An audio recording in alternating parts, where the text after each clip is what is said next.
TG Plus News edizione di Venezia, buonasera. Apriamo il nostro notiziario con la cronaca. La violenta grandinata che ha colpito il Milanese nel pomeriggio di oggi, lunedì 5 maggio, non è stata indolore per le colture. Lo afferma CIA Venezia, che dopo una rapida ricognizione tra i propri soci nell'area segnala danni per gli ortaggi e nei frutteti, in particolare nei comuni di Spinea, Mirano e Martellago. Colpite anche le semine di mais.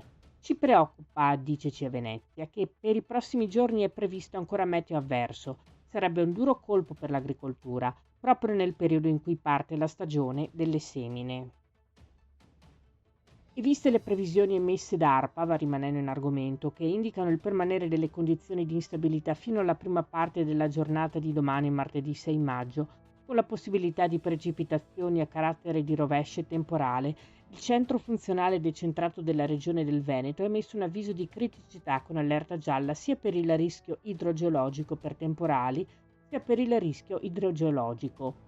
Si raccomanda di adottare i comportamenti e le precauzioni previste dal Dipartimento della Protezione Civile ai link che vedete in sovraimpressione, mentre al link che vedete sempre in sovraimpressione è possibile scaricare l'allerta emessa dal centro funzionale decentrato della regione. Passiamo alla cronaca. Nella notte di venerdì scorso gli agenti della Polizia di Stato di Venezia sono intervenuti a Mestre per tentato furto in abitazione e hanno tratto in arresto un uomo di nazionalità straniera che avrebbe cercato di introdursi all'interno di un'abitazione di Mestre utilizzando un lucernario lasciato parzialmente aperto. I proprietari dell'appartamento, svegliati dai rumori, hanno allertato il 113. L'uomo presentava delle ferite, verosimilmente procuratesi nel tentativo di fare accesso nell'abitazione, e veniva richiesto l'intervento del 118 per le cure del caso. Dalla successiva visione delle immagini delle telecamere di videosorveglianza di un'abitazione vicina, si è accertato che l'uomo, nella stessa serata, avrebbe tentato di introdursi anche nell'abitazione confinante, cercando di arrampicarsi sul balcone. Tuttavia, fallito il tentativo di accedere, all'atto di scendere sarebbe caduto rovinosamente, impattando sul cofano di un'autovettura lì parcheggiata.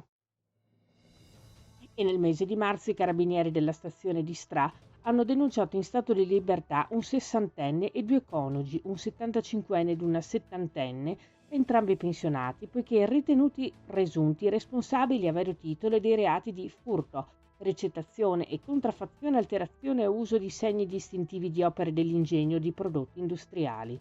I militari, nell'ambito di attività di indagine scaturita da un furto di calzature e pellame commesso dal sessantenne presso i magazzini di una nota azienda commerciale estera dove lavora, ubicata nel Veneziano, hanno scoperto un laboratorio artigianale abusivo, ricavato presso il garage dei due coniugi, ove questi producevano borse, cinture e accessori con pelli e tessuti di notte griff sottratti dai locali di varie aziende operanti nel settore dell'alta moda e messi a disposizione della coppia di anziani.